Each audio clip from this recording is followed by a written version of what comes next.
This ain't no rap shit.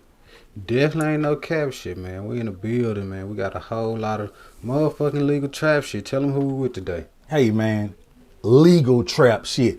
It's your boy Hezeleo, King Leonidas, the Trill Ambassador. The list goes on, man. Yeah, yo. Alright, so tell the people just a little bit about yourself. Yeah, man, I'm an underground king, the one you ain't met, you know what I'm saying? I'm from PA, you know what I mean? I'm one of the artists that started the Trill Gang, and I was also one of the artists down with the UGK Posse. That's an organization that Pimpc had put together. That was a group of his artists, you know what I'm saying? So you've heard me on different things, mixtapes, this and that, this and that. And you also heard me on songs with Pimp and Bun, and you heard me on two of Pimp projects, you know what I mean? But you ain't put the face with the name, so now you can do that, you know what I mean? Get a good look at this Trill ass motherfucker. TrillGear.biz. Shameless plug. Alright, so we had already started asking a few questions. I think we left off with goddamn me, the relationship you and Pimp had. What was that relationship like with Pimp like? Yeah, hey man, yeah, I'm glad we back to that. Man, the relationship me and the Pimp had, it was too Trill. And I say that because, you know what I'm saying, a lot of people was always trying to tear that connection down because it was so organic, you know what I mean? They didn't have the right elements. Me and the dude argued, you know what I'm saying? I'm talking about on some vicious type shit, cussing each other out, this and that, this and that. But we also had some great times. I'm talking about moments that you only gonna see pictures of, where we slicing birthday cakes, eating big barbecue, eating big piles of crab and shrimp, you know what I'm saying? On some personal type shit, not calling each other Hazy or Pimpc. This is where we being Chad Butler and Herbal Mouton, you know what I mean? So we had that type of shit going on, and we had a business relationship. Soon as he got out, our business relationship started because his welcome home party in Houston, he had me work the door, and that was one of the tests to see what type of nigga I was. And from there, just know it was many tests after that. It was many assignments after that. And man, I did everything. I'm talking about a motherfucking me one, man. I was ready for the obligation Pimp put on me. And I'm gonna tell you why. If I would have met Pimp on this music shit 10 years prior or 15 years prior, us engaging in music together, that shit wouldn't have worked. I was a little older, I was mature, I had businesses of my own, and I knew how to move. I knew that that general, that G, he needed solid niggas around him, and I was not gonna be a fuck nigga in the midst of the Pimp. So that's why I did everything, you know what I'm saying, A1 quality, went hard in the paint, and anybody who was there, man, they'll tell you that. Even a nigga who hate on me, he got to tell you, that boy went hard as con motherfucking creek. Hard as concrete. Man, cinder block. No, that's just all. What's up? Alright, so you met Pimp. You met Pimp when he was in the pen? Nah, I've been knowing Pimp and Bun since the 80s. Like, the first time I met Pimp, we was at my partner house, DJ Dan. He was like my producer and whatever, kind of like a best friend and whatnot. And one day we had this smorgasbord of local talent at his house. His house was like a music spot, and they had like chandeliers and disco balls and big ass nice ass room and shit in the hood. And his daddy was a DJ, so they had a DJ section. And so Boomtown, the cat that shoot the videos, Lee Master, who showed up later on DMD projects, and a few more other artists that I just can't remember at the time, was all at Dan house. And my nigga Hard Time was there, and Pimp came. At this time, he wasn't Pimp C. I think he was MCC or some shit like that.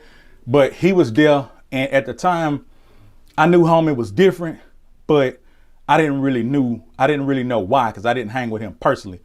I only knew of him, you know what I'm saying, just from being a local artist. But that day, he showed us how to actually rap on beat. That's a whole nother story that I might do on Trill Stories. But he showed us how to rap on beat that day. So that was the first encounter, me and him personally. Later on, I'd see him, speak to him, this and that, this and that. And this is as he's getting more popular. I'm more like a fan then, because I'm heavy in the streets, fucking off on dip, drinking every day. You know what I'm saying? Dropped out of school in the 9th grade. Just really being a deadhead ass crash dummy, you know what I'm saying? But I pulled back from all that dumb shit. and I got my shit together. Hey man, it's never too late to get your motherfucking shit together, but you got to get started, man. But yeah, so and I've been new Bun, you know what I'm saying, just seeing Bun in the streets, fucking with him, letting him hear some of my music and shit like this. So we come up in the same era, and we pretty much knew of each other and knew each other, and shit, that's how I met the Pimp way back then in the 80s. And then from there, the relationship just progressed over time. Well, they would do shows, and at this time, I had no desire to like try to get down with the Pimp or get down with the Bun. I only wanted them to know of me and know that I could rap too, and stand next to them one day and say, hey man, I'm next to the kings with my talent, with my hustle, with my drive. But as time progressed, God had something totally different in store, and I got way more than what I bargained for, man.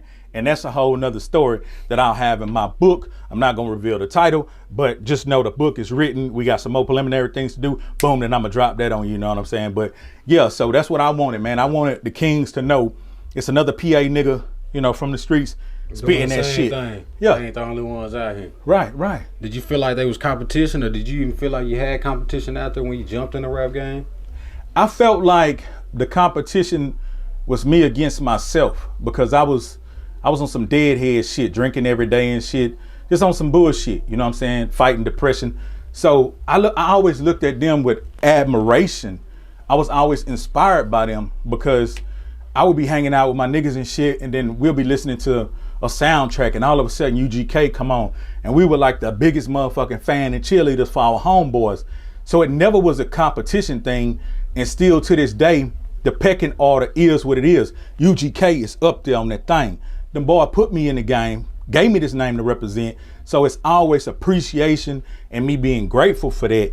But Bun is the king of this Trill shit. I'm the Trill ambassador, still preserving that hoe. I also own Trill gear. When you see all them t-shirts flying out there, them hats that say Trill gear, that's my brand. I've been doing that shit for like 20 years. So it's finally, you know what I'm saying, really crossing over and a whole bunch of people fucking with it. But I've been doing that shit that long, you know what I mean? All right, so it took you some time to get to where you're at today. The shit just ain't happen overnight. Nothing happened overnight. Man, I got a hell of a story just like anybody else, but I've been to the mud with the slugs and the bugs, the killers and the thugs, and I've been to the corporate world, you know what I'm saying, with the motherfucking white collar niggas. I've been to the motherfucking industry boards with the label execs, this and that, and I've been amongst the elite artists thanks to Pimp and Bun, introducing me to certain people, having me in the mix with certain people. So it's been a complete transition and dream that I wanted to fulfill, but at the same time, I need to solidify myself as a individual businessman, solo artist, entrepreneur, this and that, and the fucking list goes on before a nigga pass away. You know what I'm saying? Nah, it makes sense. So when you jumped out here, do you feel like you had the support that you needed? Pimp always said, we got the talent, we got the ears that'll pay attention, but me solo, I think the support could have been divided, because the UGK posse, my brothers, I'm not gonna point the finger at one of us, but man, we dropped the ball on a very valuable gift that Pimp left us. Personally, I feel if we would have stayed united, put our ideals together, put our fans together, put our resources together, we would have made a hell of an impact. That not happening, that could stem from lack of confidence in you know, each individual having a lack of confidence in some kind of area. I live in me. I knew I was built for this shit. And I knew what I can do solo. If these brothers would band with me and go hard with me as I go hard with them, it was gonna be no stopping us. But different things, it took place, and I'm gonna give you the realest shit that, you know, I never spoke before. Bricks that fell out the wall was relationships that didn't coexist beautifully. Like when Pimp passed, you know what I'm saying, Pimp mom and his wife, relationship fucked up. All right, hold on. You said when Pimp passed. Let's pause right here. When Pimp passed, how did that take a toll on you, or how did that even affect you? It definitely affect the movement, because we was 2 years into really moving around like a unit. Him put me in positions as being an opening act, put me over the merchandise. He hosted a whole mixtape for me, so I was getting a lot of steam just from the little things that he was doing for me as we would go. But the great thing was I had an actual position to grind on inside the situation, inside the unit. So when he passed, a lot of that coverage, the covering, it exposed us for who we were as individuals. But the great thing about it was I was a trill nigga and a real nigga from the jump. So it was very detrimental to the movement, us having the velocity of him being there and really taking us over in leaps and bounds. But I still made the moves that I was capable of making as an individual, you know what I'm saying, with God on my side, me and mama and the rest of the team. But it definitely was a heavy ass blow. Bun, he offered us different things, exposure, got us in magazines. He put us on some openers, and I appreciate, you know what I'm saying, what he did. And I'll just leave it at that, because he didn't owe us that, and he still don't owe us nothing. So back to what I was saying, relationships, the bricks fell out the wall because of certain relationships was dividing the people, the media, the fans, whomever, you know. They're like, well, what's up with the fam? It should have been a unit. But as we know, that ain't how life is. So that was some of the bricks falling out the wall. Mama and Pimp's wife relationship, you know, that put Bun in a awkward position, but I'm not going to speak on that because that's his business and he know how that go. But I saw it, you know what I mean? So from there, the brothers, you know, the UGK posse, us not really confiding in each other and coming together and putting our resources together, that was the rest of the bricks falling out the wall. And one of the most major bricks that I'll say fell out the wall is the relationships from all these industry cats that was coming to mama saying, whatever we can do for y'all, just let me know. Some of them niggas was sincere, like the 2 Chainz, the Trader Truth, the Rick Ross, the Devin the Dudes, the Paul Walls. It's so many more brothers that I can name, and Slim Thug, you know what I'm saying? If I left you out, hey man, I know you don't give a fuck because you're industry nigga, you getting big paper and you got bitches and you got, you know, cars and whatever. But on some real shit, them boys was down. They was asking mama, how could we help? But unfortunately, mama was fighting her own demons. She didn't let us know, but she was actually fighting cancer and she wound up passing away from stage 4.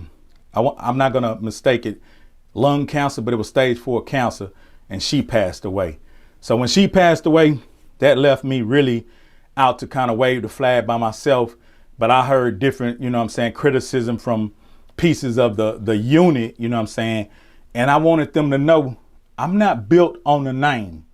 I'm built on what God put inside of me. That's what wakes me up every day and push me. I got that drive, I got that determination, and I got that dedication. Long as I got that, I could be repping motherfucking poo-poo, my nigga. That shit still gonna go. Cause I'm gonna get up and push that shit. I'm gonna put my life force behind that shit. I'm gonna put my energy behind that shit. I'm gonna put my sweat equity behind that shit. But it's our respect, UGK Records, UGK Posse, and this new shit that I created, Trill Gang. You know what I'm saying? I bet.